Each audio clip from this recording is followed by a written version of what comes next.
আসসালামাইকুম।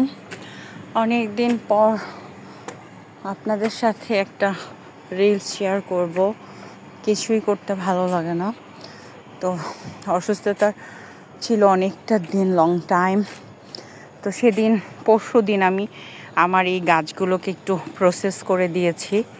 এইখানে এটা হচ্ছে বোম্বাই মরিচ গাছ। এই দেখেন, একটা মরিচও এসেছে, আরও এসেছে আলহামদুলিল্লাহ, আরও হবে। এই যে পাশেও আসছে। আর এটা বোম্বাই মরিচ গাছ। এইগুলো হচ্ছে ব্ল্যাক মরিচ। এই যে এখানে হয়েছে, এইখানেও হয়েছে।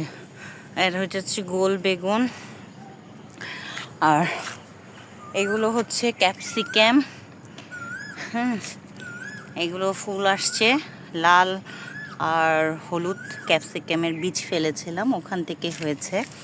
তো দোয়া করবেন আমার জন্য, সবাই ভালো থাকবেন।